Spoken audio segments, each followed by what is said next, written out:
What's going on, everybody? Episode 52 of The Ultimate Pill.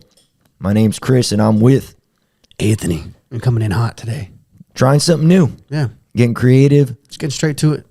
getting to the art, learning from other people's podcasts, and I've definitely been listening to a lot of other people's podcasts more just so I can learn and get better.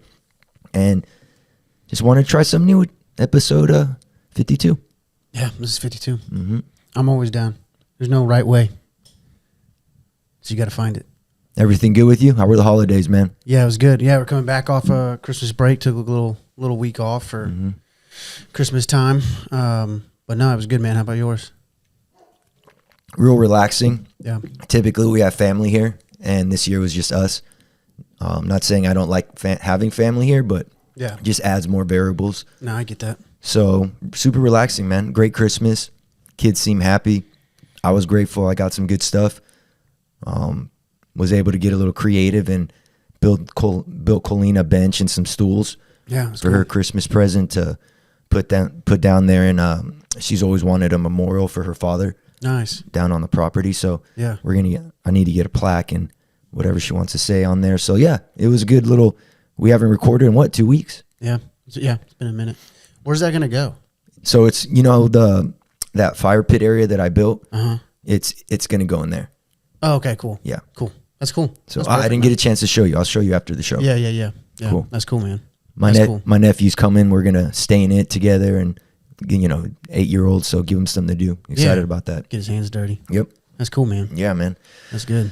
So relaxing and all that good stuff, and celebrated our anniversary on December 27th. That Yeah. was a good morning when I woke up and thought about that. That's cool. We've come a long way, and I'm grateful to have you, man. And Yeah. I'm grateful to have a soldier in the fight that's willing to do what it takes to. Yeah, man. So Same. yeah, Same. I enjoyed texting you that morning, man. Yeah, that's cool. Yeah, been a year. We got text from our faithful. I think we each did. From our faithful fan and friend Yeah, and colleague Joseph Carpenter. Joseph Carpenter, Yeah, congratulating us on our anniversary.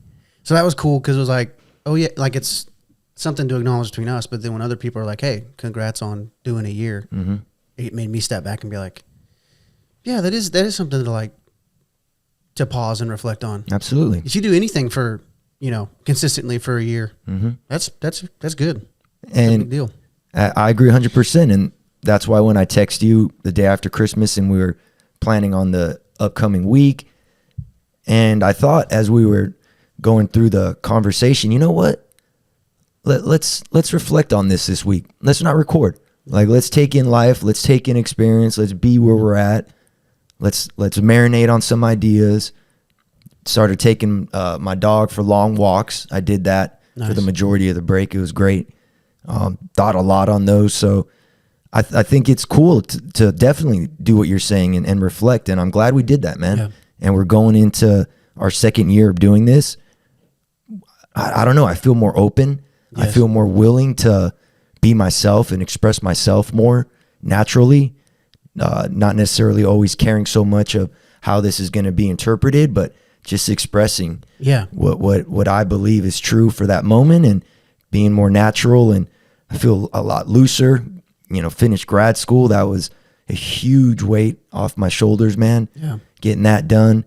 One more little milestone I have to hit to finish the whole process to become a licensed counselor. But all in all, I'm just excited for the year to come. But I think let's reflect a little bit on the year that was. Yeah. Yeah, for sure. I'm in the same place as far as that openness and I guess being loose, especially, dude, last night in that movie I saw that helped a lot. But I just wanted to say too, when you look at what we're doing here and reflecting on it in the year, maybe this is one of my points of reflection, but I think back to when we first started, really it was just an idea and we didn't know what it was. I remember we sat, we would have these conversations and we were like, man, we should do a podcast, but yeah, we'll just record what we talk about normally. And, we've talked about those first 4 episodes were we didn't really know, we didn't have an aim really. And then it's been like this. It's like we've been surfing and riding this wave and the path or the roller coaster or the wave, whatever you want to call it, was really figuring this out. What is this?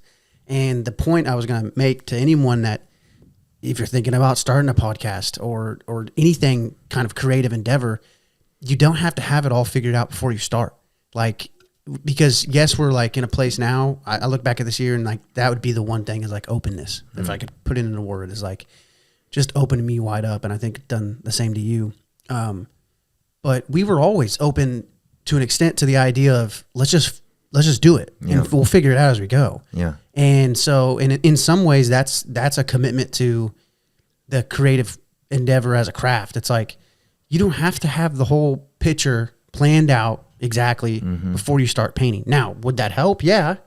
But you could still make great art by just jumping in. And I guess I want to make a point of that because I feel like a lot of people get hung up on that. You know, I just, maybe it's just me personally, but I know a ton of people that have ideas but never act on it. Yeah. And I think it's because of that hang up. It's like, well, I have this idea of, you know, anything. Yeah. And it's like, well, why don't you make it? And well, I got to plan it out. I got to, you know, and they get stuck up. So anyway, that's one point of reflection for me as far as the show. Yeah. Is how we're still discovering it. We're still figuring it out, which is cool. You know, like, but anyway. Absolutely. No, I think it's a very true principle when you say that something done consistently over an extended period of time aggregates large success and large results. Yeah. Like those small little, even if you like kind of what Anthony's talking about, if you really are thinking about taking up any sort of creative journey, learning the guitar, writing, developing a healthy relationship with the people in your lives, those are all creative journeys. Yep.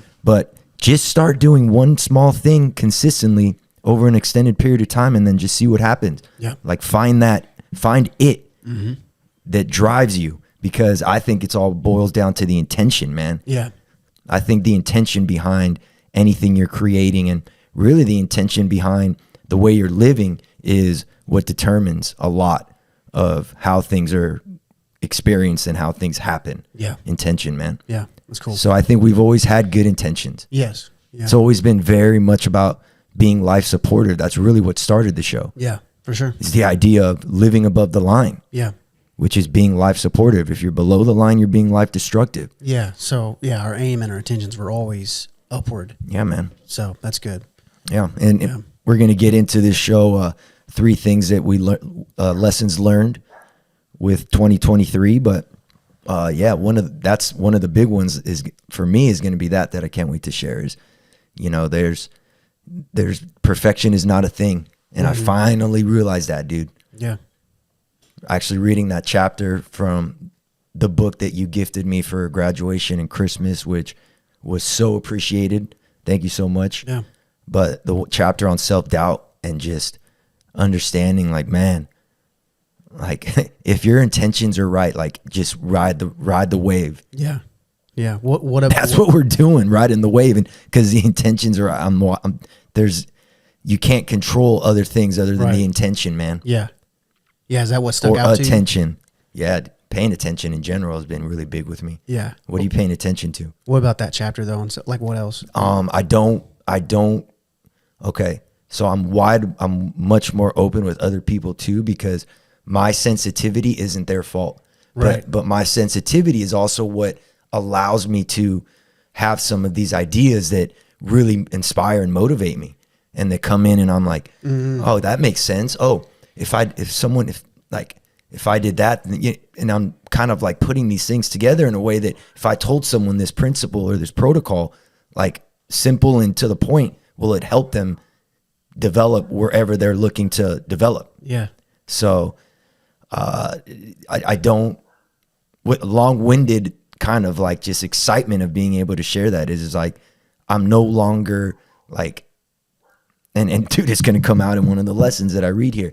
I'm no longer critical of like who I am, man, because I truly believe that I know who I am. That's good. And like I'm like firm in my foundation. Yeah. So that's with good. All that being said, like I'm not critical of myself because I feel and see things that other people may not. Right. Right. Yeah. Like someone being in a negative mood may not bother them as much as it does me because I'm so sensitive to like that aspect of life. But I've learned now it's like, dude, that's not I almost cursed. That's not a flaw, man. Yeah. That's not a flaw. That's actually a superpower. Yep. You just got to learn how to use it. Yeah. So can we touch on that paragraph that stuck out to you that you sent me? Because it stuck out to me blaringly. Like that hit me. And that's the one I'm referring to, I believe. Right, Okay. Yeah. And it's from that Rick Rubin book on creativity, which is that's like my top 10 forever. But Chris sent me a text of a paragraph that stuck out to him. And it's ironic because that same paragraph, when I read the book the first time, just hit me like a ton of bricks because we all feel it. I'm in the same way, but in different mediums. Mm-hmm. But the paragraph was talking about how often as a creative, someone who is more tapped into their creative side, you're going to be sensitive. You're going to feel big. I thought that was good wording. Like feel big. You feel big emotions. You're very sensitive to emotions, and that could be a curse and a blessing. Mm-hmm. And oftentimes he was just kind of encouraging the reader to be like, you got to understand that's just like part and parcel of being a creative. And if you can tap into that, that's going to help you create great art. But it can also, I think he was talking either before or right after that about artists that thought that art or that creative process, like musicians would solve that pain, that great pain they felt, and it didn't. And so that's why they take their lives. Yes. And he mentioned addiction as well. Right. Because that sensitivity can become so powerful that you need to somehow like absolve the way the world is. Right. But again, like that, you cannot control the way the world is. You can only control the way the world is being experienced. Right. Yep. And that's what you're talking about, using it. Yep. Exactly.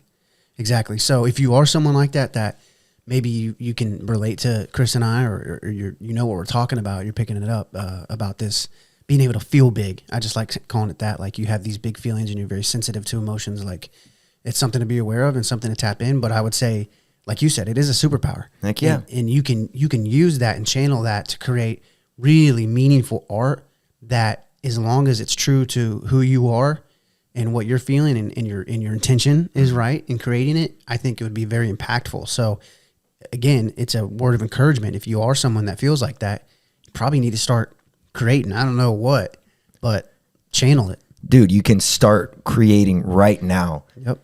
And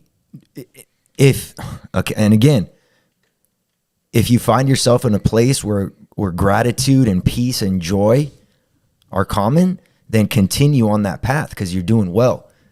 I think what we're alluding to tonight is if there's something in your life that is lacking, or you feel that there's something that you can maybe address, like taking a creative approach to making that healthier is something we can all do right now. Mm-hmm. Like there's all something in our life that we can pay more attention to and create a better way for that to be and for things to happen and for everything that comes from it. Like that is something we can all do today. Very creative. Yep.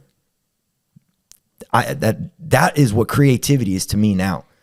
More so, I even think the most creative thing in the world is the intersubjective experience of a person. Mm-hmm. That's the most creative thing ever. Yeah.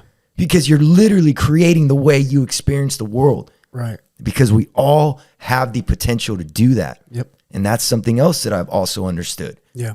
In the past year is that is where everything is happening, man. And if we take creativity into that process, that's something that we can all start doing right now. Mm-hmm. Whether that be if we have negative thoughts or negative emotions or negative behavior, dude, just starting to pay attention to those and finding a better way of going about it is so creative. Yep. You're creating, you're bringing something that does not exist into existence. That is the literal definition from Rick Rubin of creativity, paraphrased. Mm-hmm. Something that does not yet exist, you bring into existence by your actions. Mind to hand. Mm-hmm. That's creative, man. Mm-hmm. And that's why what I learned in 2023 as well is I love the profession that I'm getting into, because I think counseling is one of the most creative processes you can undertake. Anyone. Doesn't matter if you're high performing or not. Counseling, dude. Coaching really is what I consider it too. Because what is coaching? Encouragement, guiding along the process, knowing that they have someone they can trust and feel safe around. That's coaching, right? Mm-hmm. Same thing in counseling. It's really the relationship and how this person feels safe to be themselves around you. Creative process, man. Mm-hmm. And then they're able to go into those places that they haven't, because we've all experienced things. But it's okay not to be perfect. But we can also pursue it. Yeah. Creative. Yeah. Love it. Episode 52. Yeah. To your point, that's a collaboration. Like, I think what you're saying about creating your inner subjective experience of reality, I think that's encouraging to anybody out there, because I've also heard this excuse. Well, I'm just not a creative person. I'm not gifted with music talents or painting abilities or whatever, writing abilities. Okay. Are you creating every day your inner subjective experience of reality? Yeah. So are you creating a world out there through your choices? Exactly. Dude, choices are a paintbrush in my mind, dude. Yeah, that's good. It's a good metaphor. So I think what you're saying is encouraging to, again, anybody listening that was like, well, I'm not really on that creative side. You guys talking about creativity. It doesn't relate to me. Yeah, it does. Yeah. It absolutely does. We're all of us. All of us. Mm-hmm. We're all creatives in some fashion. Like what he says in the book, he says that it could be, a creative act could be as seemingly small as choosing a new route to work because you hit traffic. Mm-hmm. And that's a creative act. Or I've got to adapt. If I may, or how about the way you experience the traffic? Right. That's creative, dude. Yeah, exactly. Yeah, that's what you're getting at. You can go into that and get frustrated, angry, pissed off, but there's nothing you can do to control the traffic. So how creative is it to be able to sit back and pay attention to the right things and say, nah, man, I'm just going to use this as an opportunity to practice patience. Yeah. Or I'm going to put my feet on the ground. Mm-hmm. Or I'm going to, put something on. Yeah. I may as well create something that's worthwhile. Right. Dude, we're all doing that on a moment by moment basis. Exactly. And another point that I heard you say about counseling, but also coaching, and then I started thinking about really it's any team setting, any relational setting, is it's a collaborative process in creativity. Like, for example, with coaching, if you're coaching somebody, you're trying to help them become something that through encouragement and through positive pressure, you're trying to help them become something that maybe they don't even know that they could be.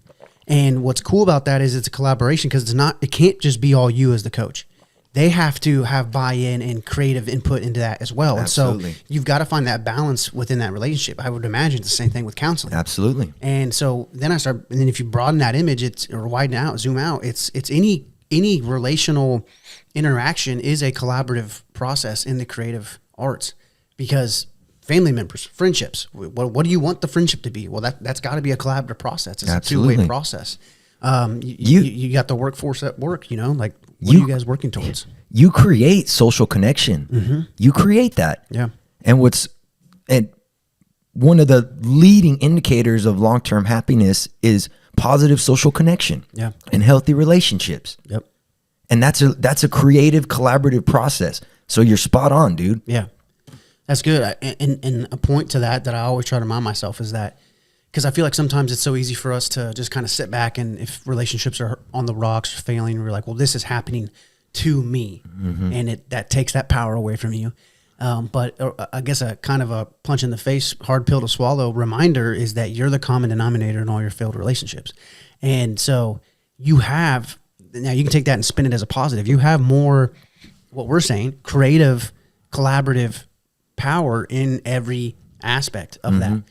Now, yes, you can push and try and humbly approach, and relationships just won't go anywhere, and I think this is a good time to bring in his metaphor of the seeds with creative ideas. You get these ideas, it might be a question, it might be just a spark, it might be a scene, and those are all seeds of things that could grow, and you plant them and you water them and you germinate them, let them germinate on their own, but some don't grow when you want them to, and I've felt this in the writing process. I'll have this idea. I've got a bunch of scripts that I've started that have hit run points where they're not going to go any further, and you walk away from it and follow the seed that is growing and reacting to its sustenance as it's fed. Wow. So Can I tie that idea into relationships again? yeah, I kind that's what I'm. Yeah, I kind of saw something there because I commented on it. I was reading comments on social media the other day, and I saw someone. It was on the topic of the way I'll perceive it for myself is unconditional positive regard for people. That's just, it was worded differently, but that's the idea that I took it as. And then someone had commented, well, what if they've been hurting you for so many years? And typically I don't, but I'm like, nah, man, I think I want to actually say something to this. And I said, if they've been hurting you consistently over the years, then it becomes a certain point where you need to determine the utility of the relationship, right? Kind of going back to what you were just saying with seeds and whatnot, like when it comes to relationships, like plant the seeds in the people that get the best from you. Yeah. And then sometimes like it's okay to, oh man, you know what? I planted that seed. Like that's my character. I'm pro-social. I'm a leader. I do my best to get the best out of myself so others reciprocate around me. Like I did what I could with that, but it's not really working. Mm-hmm. So I'll come back to it if I have to. Yeah. But I'm going to go ahead and focus on those relationships that bring value to my life and that are good for me. Yeah, exactly. What a great, I think that's a very good connection right there. Yeah. Me too. Like water the relationships that bring you value and then don't condemn the ones that don't. No, yeah. Like don't go throw freaking arsenic on the seed that you planted. Like just leave it there. Right. And then maybe there'll come a time when the conditions align that you can start watering that seed and that tree will grow. Exactly. Yep. And that's where you're talking about relationships. It's the same thing with creative ideas. Yeah. You know, so that's good. And how I think we were able to show right there how everything's creative. Right. Exactly. Because you were talking about writing and then I literally talked about one of the most important things that we will ever have to pay attention to, relationships. Right. Yep. It's cool. Yeah. And I think this gets to one of my points would be the riding the wave of becoming the show, but another point would be just the liberation and everything we're talking about, like this openness. We started talking about it at the beginning of the show because you said you've gone through it. I'm going through it. If I look back on this year, very tough year, lots of changes, lots of strife. But as the year wraps up, it's that word. It's like I keep coming back to this openness, this just like the removal of layers that I didn't even know were there and wasn't looking to remove. That happened naturally and it feels good. And just in so many ways, in so many aspects of my life, but especially the creative process, like, man, I really rediscovered my why last night, even just, this is fresh. I mean, and didn't know that I needed to, and didn't know that it was something that I still needed to heal and work through. But, it just feels free. Like, I'm excited for 2024 in a way. Like New Year's have never gotten me excited because I feel like there's kind of a stigma around, oh, it's a new year, new me. Like I've always just been push, you know, like keep growing always. Why would you just choose, you know, January 1st to like start growing? But this year has excited me because I can look back on 2023 and be like, dang, like a lot has been, I don't know how to make a good proper metaphor of it, but like a lot of the fat has been cut away of me, like, and removed that I didn't even know was holding me down. And so now it's like, I'm excited to see what happens next. It's like, what's next because of that. So I went to the metaphor that Jordan Peterson shares that a forest fire burns away the dead wood and then allows new life to grow. Yeah. That's essentially what you did, man. Yeah. Burned away the dead wood, cleared the path. But I guess the point I was trying to make is I didn't, you know, like I rediscovered my why of creativity. If I can, I go into it really quick. Like, send it, yeah. I saw the movie Iron Claw last night. It's about the Von Erich brothers who were pro wrestlers, and it's about brotherhood. And I really related to the Zac Efron character. He's the older brother, and I'm the older brother. And long story short, I mean, dude, I couldn't have talked about this last night without crying. I can now, but long story short, it's a tragedy. The movie's very sad. But the oldest brother, he realizes he gets his title shot. Spoiler alert, and he kind of botches it. But you can tell he's pained in the ring. Because at that point, he's not doing it with his brothers anymore. And I won't spoil the story as to why that is. But he realizes, and it's from the beginning of the movie, that the only thing he really wanted was to be with his brothers. And there's a very poignant scene at the end where he's watching his sons play. in the backyard. They're just playing with the football, playing around, and he's crying. And his sons notice, and they're like, "What's wrong, Dad?" And he's like, "Well, I used to be a brother." And they're like, "We'll be your brothers." And anyway, that point of that scene was like the joy that, and you can probably relate when you were children and just screwing around with your siblings. Like I'm lucky to be really close to all my siblings, and we're all pretty close in age, and we all grew up together. And it's just weird timing, because at the same time that I'm seeing this movie, like just last couple of weeks, I've rediscovered a bunch of my old videos and films that we made in high school with my brother and my sisters. We're all in it, and we would just do stupid, really bad home videos. And that's the reason why I'm in film. The reason why I create at all was I didn't know this till last night, because I went home and journaled after the movie. I had to figure out why I was so emotional. Was for the same reason that this older brother of the Von Erichs wrestled. It was the joy, the childhood, like almost ignorant joy. Like we didn't know what we were doing, and it didn't matter if it was bad. We had fun doing it. Like that innocent childhood joy of screwing around with your siblings and creating something that you guys wanted to make, because it didn't matter. Nothing else mattered. And so there's a little bit of like, I had to sift through that, because my brother doesn't do this anymore. The whole reason why I got into filmmaking was because of Frazier, my brother.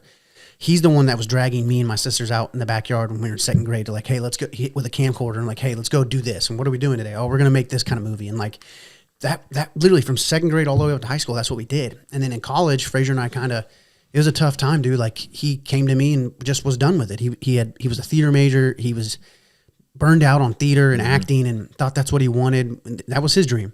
And it had become mine too.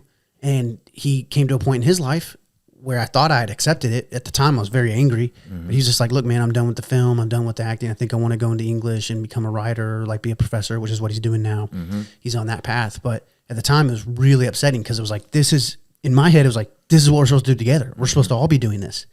And I guess I hadn't healed from that, because the movie reactivated all these emotions in me, man. Like it reminded me like you do this because of the joy. Now, what I realized through journaling was that's a way of being, in the same way that Rick Rubin talks about the creative lifestyle. It's a way of being. And that childhood joy, that almost like blissful ignorance of just creating with your siblings, is a way of being. And I realized that through my journaling, I can still be that. And in some ways I am. Like I've been on sets where I'm directing, and actors that I've never worked with will tell me stuff that I didn't really comprehend at the time. But looking back, they're like, man, you reinvigorated my passion for film. Like you just have so much fun. And I was like, I wasn't doing anything intentional. I was just doing what I do. But I realized I kind of already do it, but now it's just more like this liberating, like, okay, that's my why, if that makes sense. Like it was really impactful for me, just personally, like this is why I create. So there's a lot of utility in adopting a childlike spirit. Yeah. Because it's a curiosity. Yes. And it's an openness to everything that's around you. Yeah. Rather than pushing back against it. Yeah. It's almost like taking the context and making what you could with it, and learning from it. Yeah. And pulling from it, extracting from it. Yeah. Seeing what's not working, like constant curiosity and learning. So there's a lot of utility in having a childlike spirit. Yeah. I mean, even biblical, it says it, does it not? Yeah. He says you got to be like children to get into heaven. It's just an openness. Yeah. Yeah. And that's why I keep coming back to that word. It's like, but what's so weird is like, I wasn't setting out to like figure out my why. Like, why am I doing this? But through this process, I'm glad it happened, because it's like, that's what I mean. Like, I'm excited to see what I create next, because now I just feel there are no boundaries. I didn't even know I was putting confines on me in the creative process. Like I thought now with this realization of why I even set out to do this, why I have this passion in my soul, it's like, okay, like now I know. Well, inspiration can strike any moment too. For sure. For anybody. Yeah. You know, and I think that's something that we can all really benefit from, is understanding that, I mean, even if right now you may not be feeling exactly what Anthony's talking about, like it can strike at a moment's notice. Like that is always there. Yeah. If we start giving ourselves a chance to let it be heard. Right. Without constantly pushing back, and like we can go into ways of not letting ourselves develop filters that don't let Right. those good sparks of inspiration of, dang, maybe things could be going differently. Yeah. What if I did pursue that degree? Yeah. Or that vocation? This job is tearing my life apart. My soul hurts. Like, what can I do differently? Like, that can come, boom, all of a sudden. And then you just roll with it. Yep. It's good. Anyway, so that's one of my points. Give me one of yours. My big one, as you were talking, I really got to thinking too, because I have my list of 3. Yeah. But you used a word, and I was like, dang, he used openness. That's great. But for me, it's trust. Trust has been my thing, because I think for so many years, I didn't believe that I deserved what I had. And I think it'll be cool we're definitely, before this show ends, have to tap into the 3 lessons we learned with 2023, because I do like the ones that I was able to write down. But I guess now that I look back on everything, I'm like, dude, I trust that everything happened exactly as it did, so I could be exactly where I am. Yeah. And I just trust.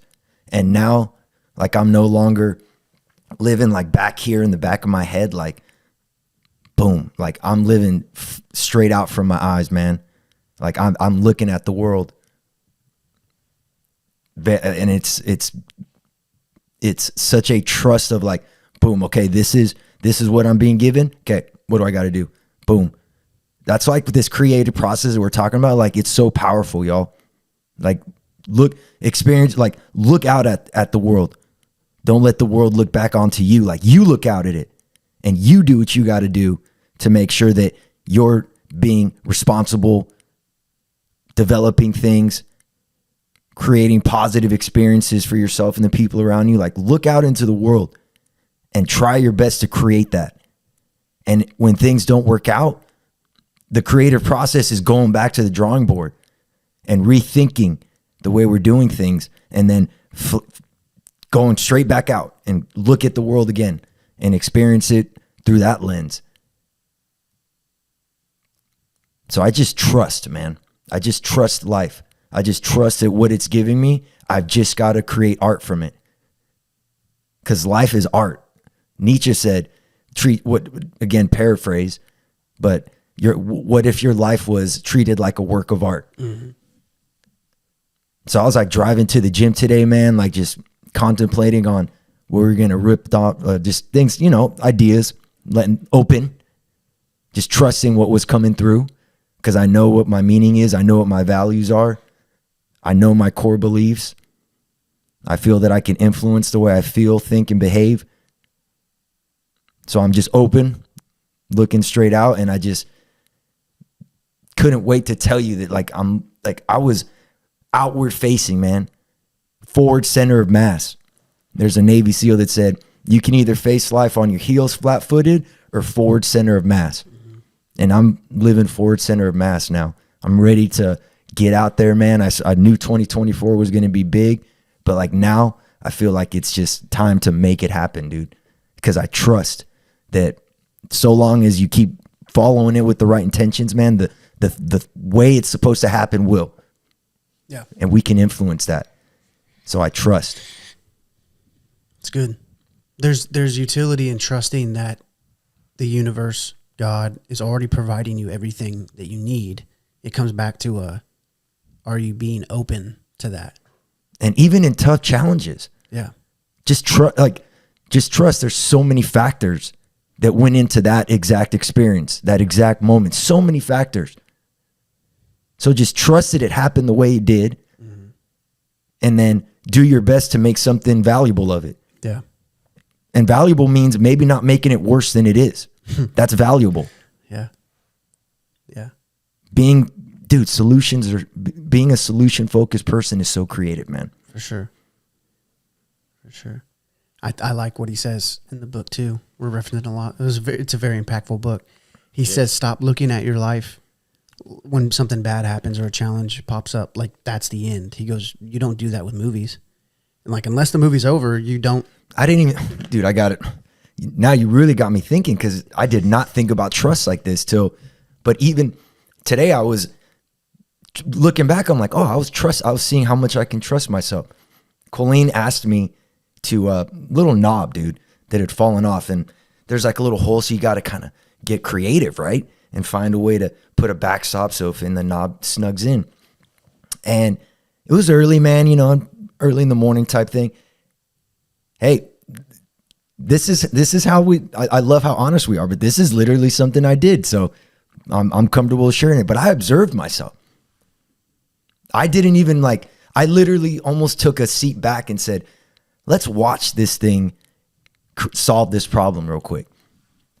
And I just wandered, dude. And I ended up in the closet, and Colleen got martini glasses for Christmas, opened them up and was like, ripped 2 pieces of cardboard from inside this box, put a little hole in it, put it behind it, and it fit snugger than it did even before it was broken. And I just, looking back, I'm like, dude, I was just checking to see if I can trust myself. Trust, man. Just trust that things are happening. I observed myself do that, dude. It was the wildest thing. That's cool. Cool thought exercise. Just watch yourself do something. Yeah.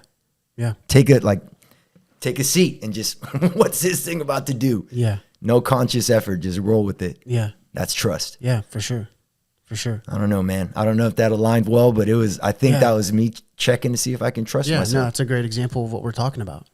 You know, and I was just going to make the point, and I have a question on trust for you, but the point that like, I think I said in the last show, but if you watch your life, talking about taking a step back, and when challenges pop up or hard times pop up, and instead of thinking that this is the end of the movie, when something bad happens in a movie and you're relating to that character, you're watching the main character, you don't say that. You say, well, I wonder what's going to happen in the next scene. And that's kind of like that open, loving trust that we're talking about with your own life. If you're able to take that step back, that like reflective outward step, and look back, and something bad or challenging happens and you might not know how to proceed forward, don't think it's the end. Don't throw your hands up. Don't get depressed or anxious about it to the point that you can control that. Say, well, I wonder what's going to happen in the next scene. Yeah. And let life present the props that you need for that next scene to get through that. You know what I'm talking about? Like Indiana Jones gets stuck in a puzzle and he's down in ancient ruins and he's stuck, man. He's trapped and you don't know how he's going to get out. You don't go, oh, well, it's over. And we walk out of the theater or you turn the movie off. You go, I wonder how he's going to get out of this. Like, and you can do that with your own life. You know, like, I wonder what's going to happen in the next scene. I wonder how I'm going to get out of this. That's cool. And have that loving, open trust. So I like that. But hearing us talk about trust and all this stuff and hearing you talk about it, would you say, and I think I know your answer, but it sounds like this trust towards life is faith. Yeah. Like it's like you have to have faith. Yeah. Faith could be another word if you wanted to use it for that. Yeah. But trust just resonates with me. Yeah. No, me too. It sounds a lot like faith. It does. Like faith that the answers that you need will come. Yeah. And just keep engaging in the moment. Something I learned in 2023 too is kind of similar to what you're saying about seeing in the movie. I like how both our different ideas are merging in this show. Yeah. The way you think and the way I think is coming together. But I've chosen to believe that life works like this. There's a beginning, there's a middle, and there's an end.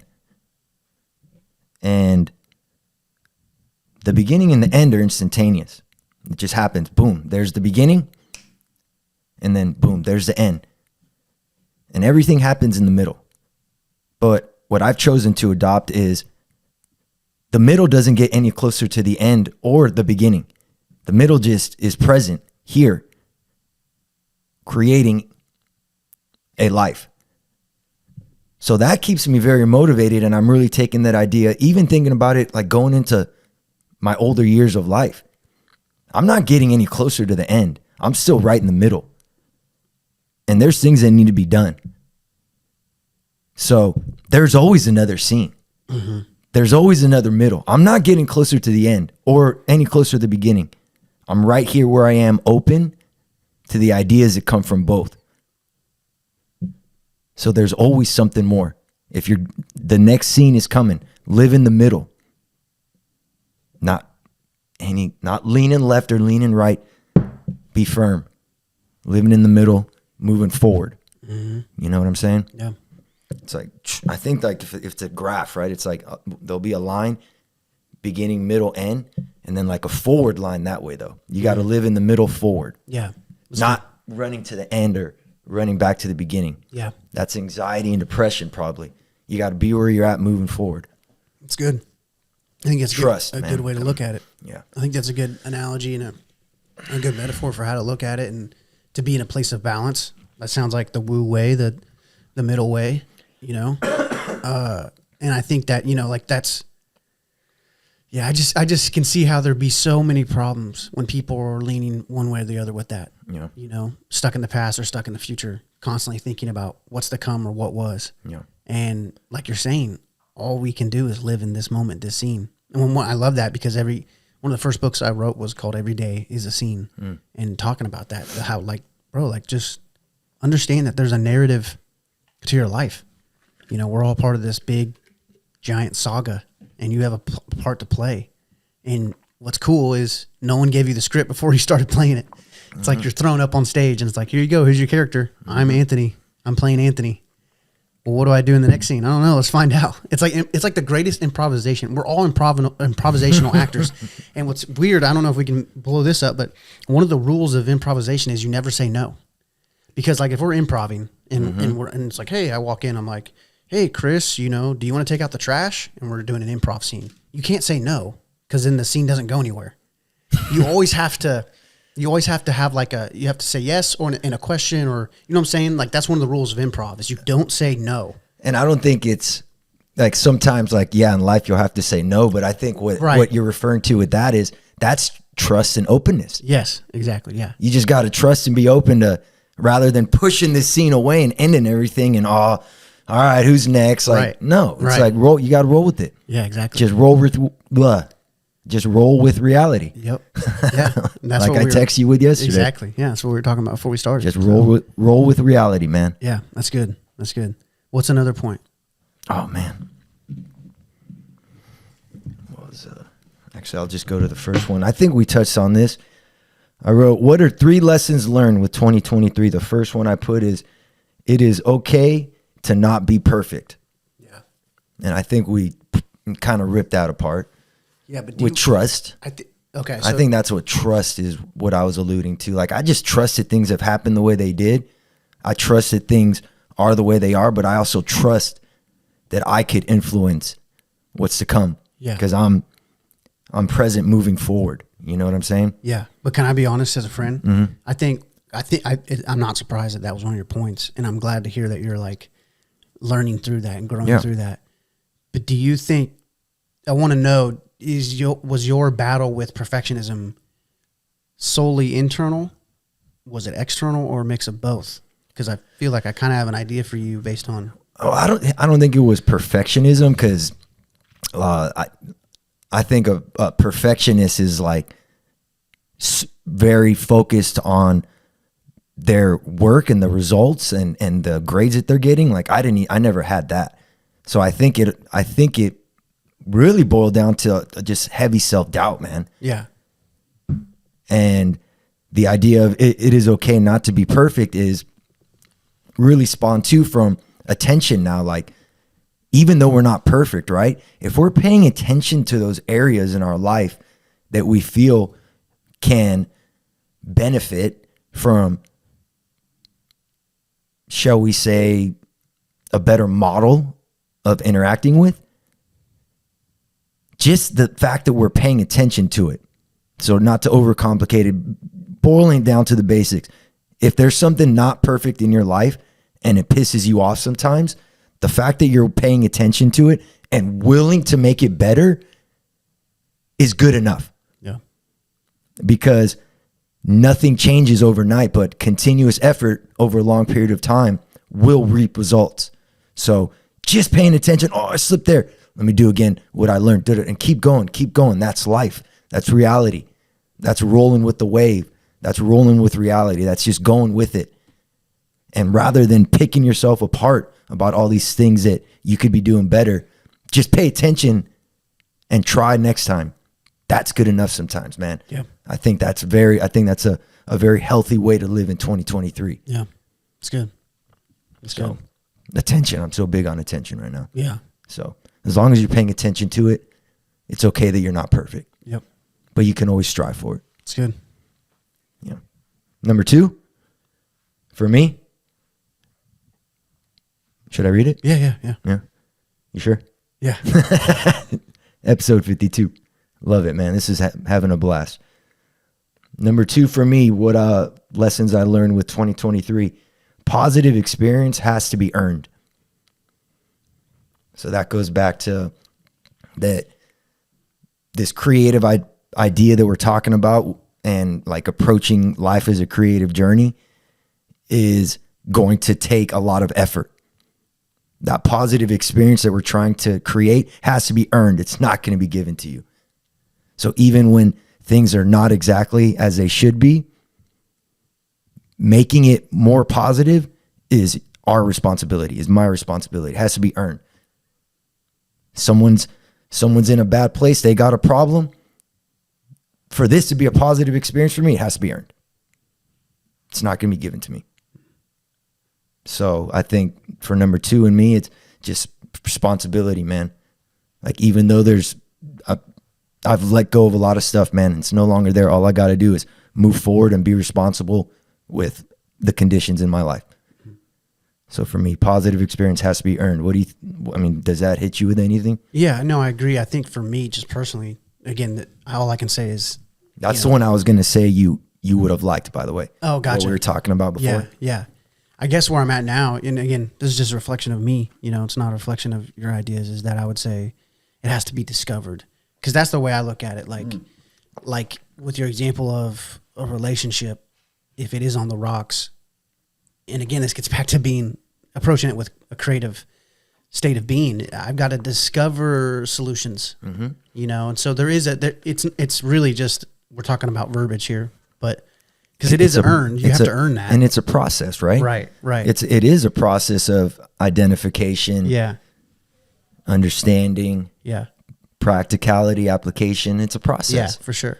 I think maybe me just choosing that word is a more reflection of like my approach to everything. Because I think, you know me, like I just think everything's this great mystery, and I'm like a detective trying to solve it. So it's more a discovery for me. Cool. In every aspect. Yeah, that's good though. Cool. I love it.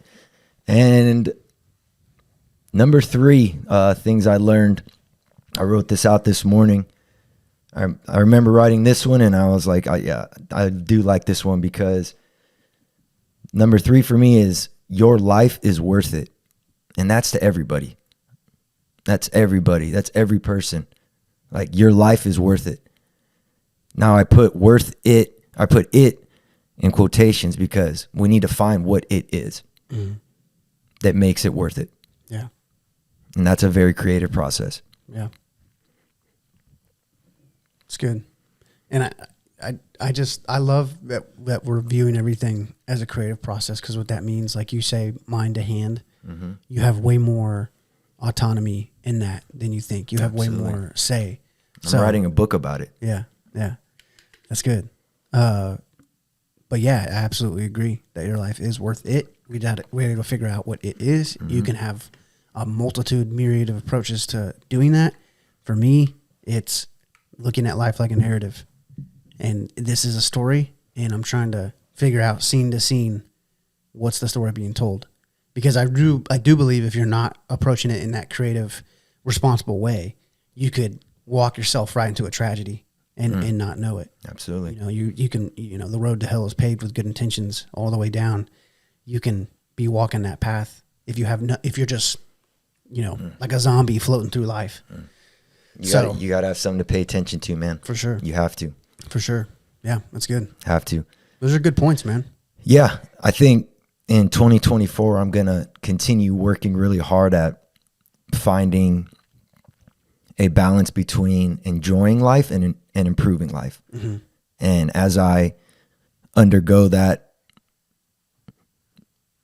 adventure in my own life, I'm going to capture the things that I learn and the experiences and ideas. And I think that could be a very meaningful way to support others.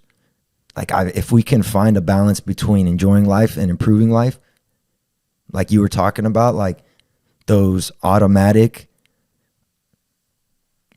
programs that kind of just operate our lives for us, like they stop being so automatic, and we start tapping into those systems that allow us to feel positive emotion and good feeling, which allows for good thought, is something that we can influence. Yeah. And that's my goal is to find a way that I could capture all that and write that book about it. And it has to do with our nervous system. And really finding a way that we can release some of those good feeling things inside ourselves by creatively living and being open to life and everything that's happening. So I don't know. That's where I'm at. I'm excited for 2024 going into it, man. It's cool. I want to figure that out a lot more. Yeah. Because I think it can certainly be something very close to that. Yeah. Like if you're able to improve or enjoy and improve life equally, I think you found it for sure. Mm-hmm.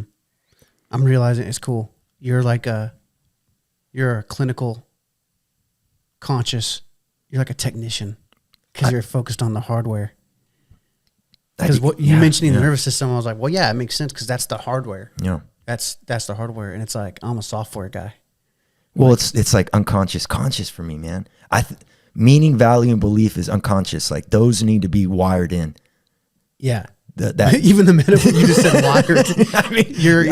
I mean, but it's neural, man. It's neural activity. It's neural energy. No, I know. That gets you excited. Like we can back to the basics today is also what I was thinking about this show's thought, man, and the power of thought. Yeah. Like that's where it all started for me. And then I went way back and now I'm coming back with what I found for 2024. But I'm telling you, meaning, value, and belief is unconscious, man. Like you figure those things out, you lock them in, and that's where those automatic things that are happening are aligned with where you're going. Because that's where feeling, thought, and behavior, like that's what's applied into the world. I feel like this, I think like this, therefore I experience the world like this, and I behave and respond like this. Like that's the conscious side of it. Yeah. So, yeah, I mean, the ideas do merge, but for me, it's it's two different approaches. Yes. You're like hardware, and I focus more on like downloadable apps and software. Like what can I download from the universe that's going to be a cool app? But it's cool because I get it. Like, and we have a little bit of both. It's not one size fits all. Because because I've deviled and I've dived a little into the hardware stuff, but it definitely gets you very excited to understand and figure out and try to absolutely tap into that hardware. I love reading about beliefs, man. Beliefs is just something that I find so much passion for and curiosity in because I think it's what's kept me going through all the stuff that I've been through, but I've also just learned that it's something so powerful. But the thing that drives that is the meaning and the value. I'm just so excited for 2024, man. Yeah. Yeah. Because I do think that those automatic processes that you talked about earlier can be influenced, and we could expand our locus of control. For sure. When we understand, dude, that I can influence how I feel and how I think and how I behave. Mm-hmm. But you got to go back to the area that is behind closed doors. Yeah. And that's meaning, value, and belief, man. Yeah. For me, at least. Yeah. I like this metaphor. Ruben uses it, and I think it relates to what you're saying. He's using it for creativity. But he talks about the lightning strike, and you kind of, I was going to go there earlier because you were touching on it, but he says a lot of times people that are more leaning towards creative outlets are waiting for that lightning strike of inspiration. Mm-hmm. And we've all felt it. You get an idea randomly, and you're like, what the heck, where did that come from? And you're really enthused by it for a time, and then the lightning fades. And he says, instead of focusing for the lightning strikes, because we have no control over when those will come, he says, focus on the energy that's needed prior to a lightning strike to happen. Both prior and after. Mm-hmm. You know, like the flash of light that you see post a lightning strike is something that is I guess you could call that a detail that you could, a dial that you could dial in on and control. And then in the same way, the energy necessary prior to the lightning strike. And so he's using that for creativity, and it really relates to me for that. But I was just thinking about what you're saying with life in general. The lightning strike could be a challenge. It could be a hard moment. Yeah. It could be a time of change, you know, and whatever. It's not about the lightning strike. It's about, are you prepared prior? Or if you weren't, then you're going to be completely blown away by a lightning strike happening. And it's about going in there too and extracting the information that you need to learn from it. Right. And then do better next time. Right. And prepare for the next one. And prepare for the next thing. Yeah. Exactly. That's a very Jordan Peterson idea right there. Yeah. Go into whatever it is and face the dragon and, learn the information is the treasure. Right. So go into it. Yep. That's good. Go into it and extract and look around Yeah. and discover like Anthony. For sure. Yeah. Yeah. Yeah. I like that word. But Discover. that was a good show, man. Yeah, for sure. It was. That was a good show. That was fun. We were able to share some things that we learned from 2023. Do you have any other key lessons that stand out to you that? No, I mean, we touched on, I really was like, there was just two hard ones that I could come up with, which was, you don't have to have it all figured out, like we talked about at the beginning of the show, and just sometimes committing to doing something consistently, like you said, it'll reveal itself. It just takes that initial commitment, and then just that, I don't know, it's just the openness to have the faith and the trust that requires you to receive all the things that you're going to be provided for, that the answers are there.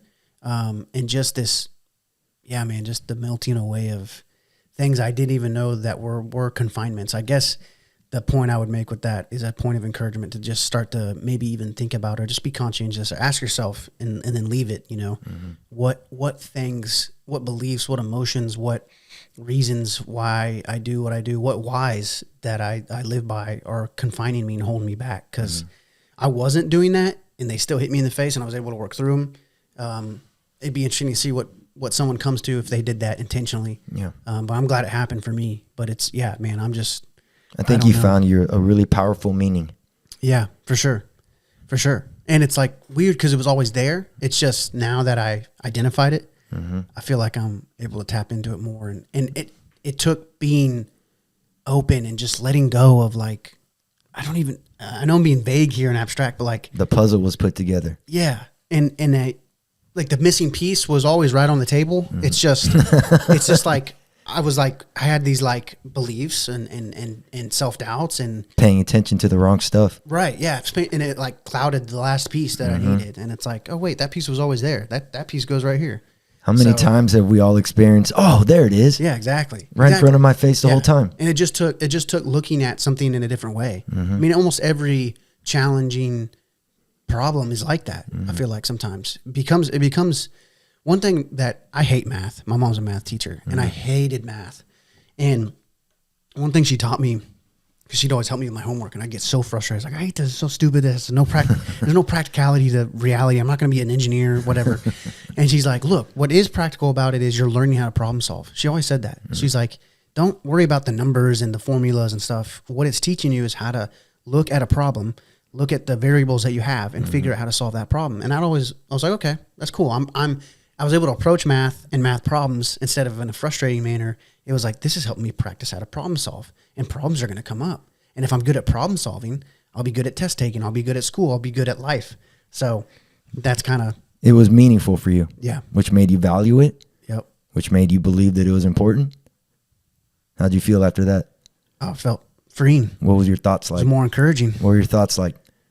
Just that encouraged that like, okay, even though I don't see any practical utility in this, there actually is, because I'm honing in on my craft, able to problem solve, and that's going to help me. How'd you behave? Much more positive and less angry. Crazy, huh? Yeah. There it was. Exactly. Mine were, hey, read them back. Everyone out there, it is okay to not be perfect. Remember that positive experience has to be earned or discovered, in the words of Anthony, and your life is worth it. It's good stuff. And if you could start entertaining that belief, we'd love to hear how it works out. Just tell yourself every morning, first thing you do when you wake up, before anything, for 2 weeks, just remind yourself, your life is worth it. Think of something you're grateful for, and then get out there and contend with the day. Yep. Because this process that we're talking about and everything that him and I learned over the last year is, man, it takes effort. Like, this isn't a rainbows and butterflies journey. There's going to be trials and tribulations and challenges, and you're going to have to overcome things and handle things in a way that make the next scene worth the one watching's time. You know what I'm saying? Yep. And just have a great 2024. Like, let's go. I know. I'm excited, man. I'm excited for you. I'm excited for everybody, man. Excited for you. Let's get out there and let's make it happen. Hour on the dot. Perfect, bro. Literally perfect. Because you got to get to Austin. Got to get to Austin. Love y'all so much. Episode 52, man. Subscribe to the show. Like the show. I mean, again, for us, it's art. Nothing more than that. So, but we'd love for you to enjoy the ride and watch as him and I continue evolving what is the Ultimate Pill, because I was hoping we could find a way to bring like 30 seconds of the first show in here. Just sneak it in. Yeah, I can splice that in somewhere. I think that'd be put cool. it in at the end, yeah. And that's where it started. And now, Yeah. go check us out on Instagram, Ultimate Pill, and you'll see a picture of where we're at today, a year later. And after my daughter took that picture of us, I said, bro, like, we've come a long way, man. Yep. And I'm just excited for the future, man. Forward leaning, living through my eyes outward. Mm-hmm. Let's go get it, bro. That's good stuff. Let's go. Appreciate y'all.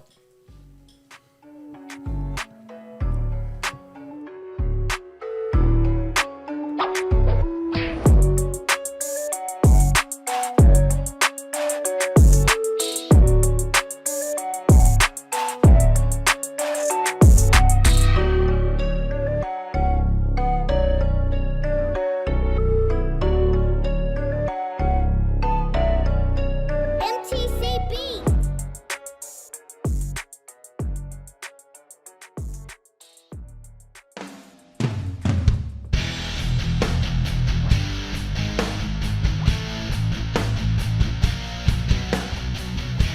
All right, welcome to the Ultimate Pill podcast. We're in Dusty Studios. We're in old Dusty right now. I'm Anthony Johnson, And I'm Chris Perez. and we are here to really find truth, man. Just seek it out. Two dudes conversating. Chris and I we're a lot alike in a lot of ways, but we differ in kind of the fringes. I feel like where you go left, I go right, but we kind of have a central commonality, and so we thought it'd be cool to bring a podcast that hopefully provides value in all those multiple realms that we like to touch on. So we're just gonna riff. Yeah. We're gonna riff and hang out and talk, man. So what's up? It's the holiday season of 2022. We're about to turn into a new year. Man, it's What's been on your mind? well, it's a gift that we're sitting here right now. That's really on my mind. This is something that you and I have been talking about for many, many, many, many months. And to be sitting here in Dusty Studios with you, recording the first Ultimate Pill podcast, it's super focused on helping everyone just activate those higher qualities of character that are natural to them and inspire and motivate and help others really fall into the places that, I think what makes you and I special is we know what the bad place looks like and we know what the good place looks like, and we're really devoted to finding the truth and the way to the good. And it's just exciting to be here, Anthony. Yeah, same. Feel the same way. We could go a bunch of ways. Let's just talk about what you've recently done an ebook. Well, you're going to make it an ebook. It's a book. Yeah. So right now it's I would call it an ebook because it's not the extended version that I could. The content that's in it right now, I could most definitely write a book on. But right now, yeah, it's just going to be an ebook that's easy to digest. The goal is you read it within about an hour.